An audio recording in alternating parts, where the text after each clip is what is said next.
700 ఏళ్ల క్రితం కట్టించిన కోట ఇంకా అలానే ఉంది. ఈ పెన్నా నది చూడగానే నా మతైతే పోయింది.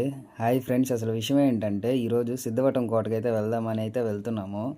ఇంటి దగ్గర నుంచి బయలుదేరి నేరుగా పెట్రోల్ బంక్ దగ్గరికైతే వెళ్ళిపోయాము. పెట్రోల్ కొట్టిచ్చేసుకొని మళ్ళీ అయితే స్టార్ట్ అయిపోయాము. నేనైతే NS 200లో అయితే వెళ్తున్నాను. ఒక దగ్గర ఆగి టిఫిన్ అయితే చేసేసాము. ఇంక వెంటనే బయలుదేరేసాము. ఇదంతా లంకమాల ఫారెస్ట్ ఏరియా. చాలా అద్భుతంగా ఉంది. ఇక నేరుగా కోట దగ్గరికి వెళ్ళాము. ఇది 700 ఏళ్ల నాటి క్రితం అయిన కోట. ఇక లోపలికి వెళ్ళగానే చాలా అద్భుతమైన దృశ్యాలైతే కనిపించాయి. ఇక్కడ 18 మంది రాజులైతే ఈ కోటను పాలించారంట. చుట్టూ ఉన్న రాజులు కూడా ఇక్కడే వచ్చి చర్చలు చేసేవాళ్ళంట. ఇక్కడ ఎక్కడైతే విగ్రహాలైతే లేవు. కొన్ని విగ్రహాలైతే ఉన్నాయి కానీ వాటికి సరిగ్గా ముఖ చిత్రాలైతే లేవు. ఏం జరిగిందో ఏంటో. ఈ వింత జీవులు చూడగానే విచిత్రంగా అనిపించింది. ఇక్కడ అందమైన గ్రాస్ అయితే ఉంది రీల్స్ కోసం.